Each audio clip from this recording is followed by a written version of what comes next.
जय हिंद साथियों, कैसे हैं आप सभी। स्वागत है आपका math bye Harshad YouTube channel पे।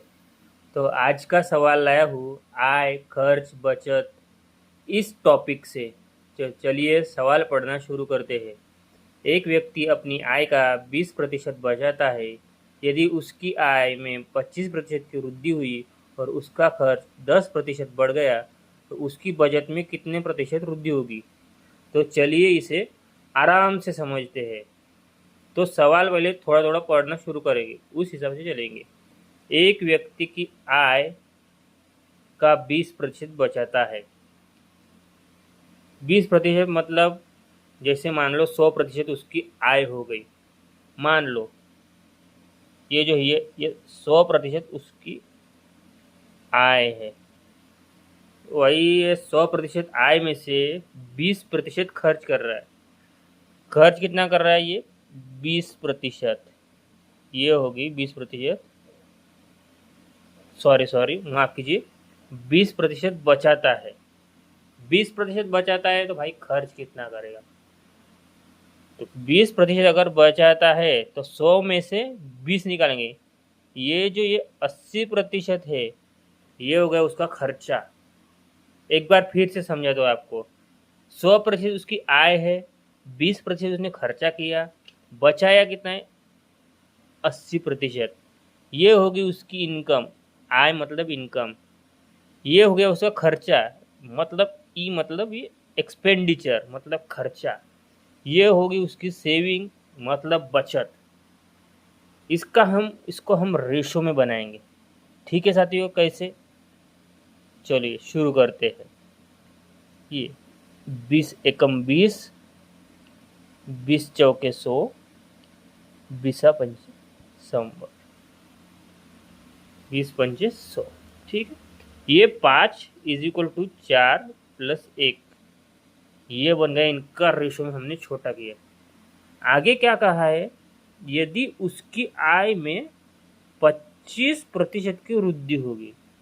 इसमें आय में, तो इसके लिए हमें आय में वृद्धि करनी है।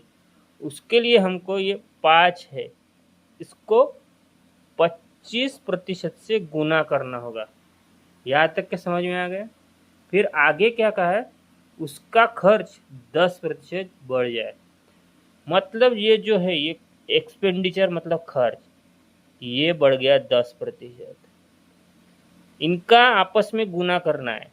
25 25 125 ये हो गया। आगे क्या, 10 चौके 40% ये हो गया। ठीक है साथियों, फिर हम ये जो 40 है, ये 40 पलट के इधर आ जाएगा। हमको आगे क्या निकालना है, उसकी बचत में कितने प्रतिशत वृद्धि होगी। तो ये आएंगी इधर। तो ये 40 पलट के इधर आएगा। पलट के इधर आएगा तो ये 125 में से कम हो जाएगा। कितना हो जाएगा, देखिए साथियों, ये 5, ये 4, 4 और 8, ये 12, मतलब ये जो हो गया 85%। ठीक है साथियों, ये जो है उनकी जो बचत है उसमें 85% की वृद्धि हुई। कितनी, 85%। यानी ये 85% है। ये हमारा फाइनल आंसर आ गया। ठीक है साथियों, जय हिंद, जय भारत। जाते जाते एक और बात कहना चाहूँगा साथियों, जो डिस्क्रिप्शन है वो आप एक बार चेक कर लीजिए। उस डिस्क्रिप्शन में मैंने आपको 3 सवाल होमवर्क के लिए दिए हैं। उसका जवाब आप कमेंट बॉक्स में ज़रूर दे देना। और वीडियो कैसी लगी ये ज़रूर बताना कमेंट में। और एक लाइक और एक शेयर कर देना। और चैनल को भी सब्सक्राइब कर देना, जिससे कि आपको आगे मैं जो सवाल लाऊंगा वो आपको मिल जाएंगे। धन्यवाद साथियों, जय हिंद, जय भारत।